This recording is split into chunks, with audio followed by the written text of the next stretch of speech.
नमस्कार। मैं डॉक्टर अंकित पारक हूँ।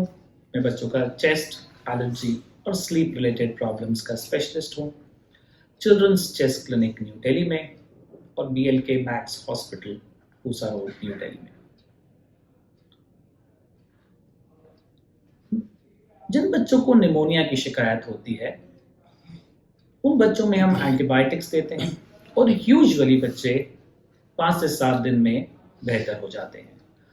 उनका बुखार कम हो जाता है, उनकी खांसी कम हो जाती है और उनके एक्सरेज भी इम्प्रूव हो जाते हैं। लेकिन कुछ बच्चे ऐसे हैं जिनमें सिम्टम्स परसिस्ट करते हैं, उनका बुखार नहीं जाता है, उनकी खांसी नहीं जाती है, उनकी पसली चलती रहती है और एक्सरे में निमोनिया भी खराब होता है।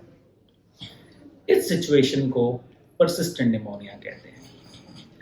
इस वीडियो में हम ये समझने की कोशिश करते हैं कि यदि बच्चे का निमोनिया इम्प्रूव नहीं हो रहा तो उसके क्या कारण हैं, हमें क्या जांच करने की ज़रूरत है और उसका हम ट्रीटमेंट कैसे करते हैं। अक्सर निमोनिया का कारण बैक्टीरिया होता है और ज़्यादातर बच्चों में एंटीबायोटिक से इम्प्रूवमेंट आती है। यदि निमोनिया बेहतर नहीं हो रहा है तो उसका जो सबसे पहला कॉमन कारण हम देखते हैं वो ये देखते हैं कि बच्चे को जो एंटीबायोटिक्स मिली हैं उसकी डोजेस प्रॉपर नहीं है, उसकी ड्यूरेशन प्रॉपर नहीं है या एंटीबायोटिक ही ठीक नहीं है। कुछ बच्चों में एटिपिकल ऑर्गेनिजम्स या बैक्टीरिया होते हैं और इसमें से सबसे कॉमन जो बैक्टीरिया देखा जाता है वो माइकोप्लाज्मा निमोनी है। इसके लिए डिफरेंट एंटीबायोटिक्स का उपयोग करना पड़ता है। कुछ बच्चों में वायरसेस हैं और आजकल एडिनो वायरस नाम का वायरस है जो कि लंबे टाइम तक निमोनिया की शिकायत कर सकता है।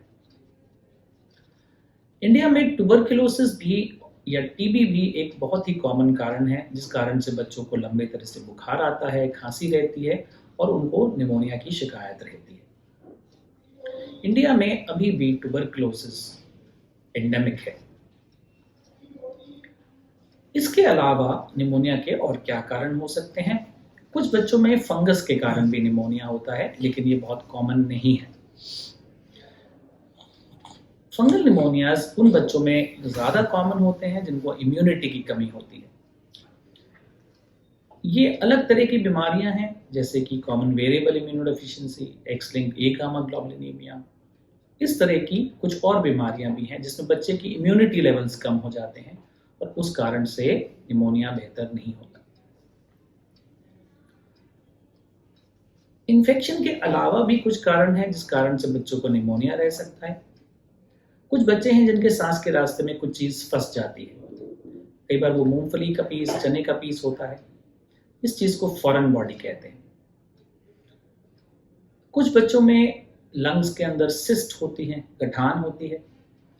ये अलग अलग तरह की सिस्ट हो सकती है जैसे कि सीकैम, ब्रोंकोजेनिक सिस्ट, हाइडेटेड सिस्ट। कुछ बच्चों में सीक्वेस्ट्रेशन नाम की एक परेशानी होती है जिसमें लंग का एक पोर्शन प्रॉपर्ली काम नहीं कर रहा होता। कुछ बच्चों में खाने का रास्ता और सांस का रास्ता जॉइंट होता है, उसमें छोटा सा लीक होता है जिसको हम फिस्चुला कहते हैं। परसिस्टेंट निमोनिया के ये काफ़ी सारे कारण हैं जिनको हमें चेक करने की नीड होती है कि बच्चे को क्या दिक्कत है।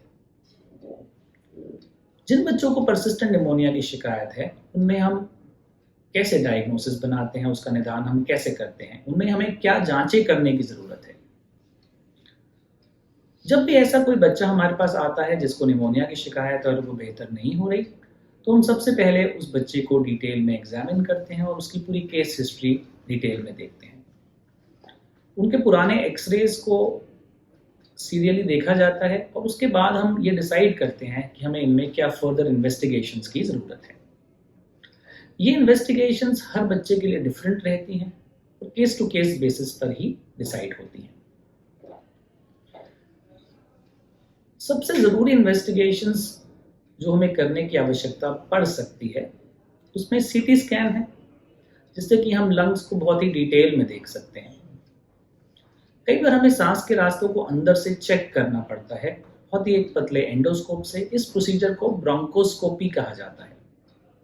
इससे हम सांस के रास्तों को अंदर से देख सकते हैं और साथ ही में हम अंदर से बलगम का सैंपल भी ले सकते हैं, जिसको हम डिटेल टेस्टिंग के लिए लैब में भेज सकते हैं। बैक्टीरिया के लिए टेस्ट, कल्चर्स, फंगस के लिए टेस्ट और अब एडवांस टीबी इन्वेस्टिगेशंस भी अवेलेबल हैं, जैसे कि जीन एक्सपर्ट टेस्ट और टीबी कल्चर टेस्ट। कुछ बच्चों को इसके अलावा कुछ और इन्वेस्टिगेशंस की ज़रूरत हो सकती है, जैसे कि पसीने की जांच या स्वेट क्लोराइड टेस्ट, कुछ इम्यूनिटी रिलेटेड टेस्ट जैसे कि blood count, immunoglobulin levels, CD4 CD8 counts और कई बार फ्लो साइटोमेट्री।